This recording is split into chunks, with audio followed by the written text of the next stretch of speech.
doesn't max out in one place, but it consumes where it is, and then it's moving out. You look at where it's moving, you see that Long Island number is growing. I mean, it's been growing for the past 10 days, right?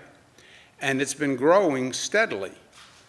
So interestingly, it's not moving north, it's moving more east than it is north. And that's what those numbers say. Just to press on the data once again, is there a reason the state's not breaking it down by age, by gender, by race? New York City is doing that, and some other places are doing that. Can we get that sort of data? Because people are concerned about that. We could do that, yes. You can break that down, and you will provide that? So Jesse, yesterday we launched covid19tracker.health.ny.gov that breaks it down by county. In the following days, we're going to add age range and we're going to add deaths by county and put some of these information that you guys are asking for so that you get more precise information in real time, and it'll be updated twice a day.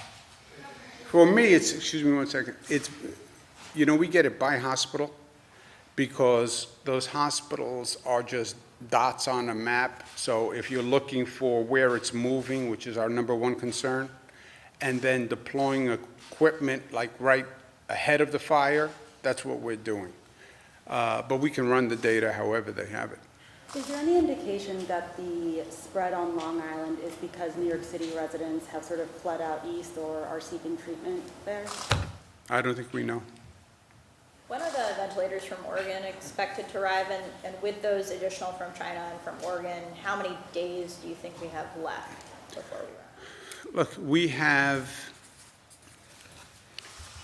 I love that expression, you go to war with what you have, not what you need, right?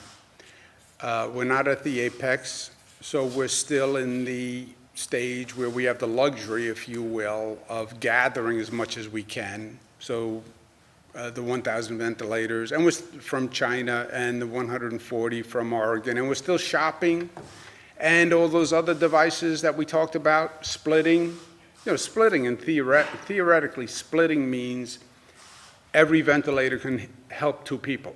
It doubles the number of ventilators, theoretically. Now, the medical professionals, I feel the doctor moving. Splitting is not ideal by any stretch of the imagination. But that's splitting. BiPAP machines, we have 9,000 BiPAP machines. They're not a ventilator, they can't replace a ventilator, but they can replace a ventilator for a person who doesn't need a full ventilator. So we're still gathering equipment because we're not at the apex, but then when we hit the apex, you have what you have. I talk to the White House several times a day.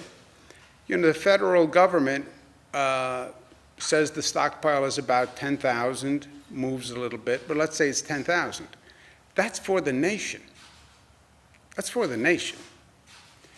So there's no place, there's no repository that is going to have everything that we need. By the way, even if we had total access to China, I think they have so distributed so much product that they don't have it. So at one point, you are where you are, and then you have to do the best with what you have, right? And we're not there yet.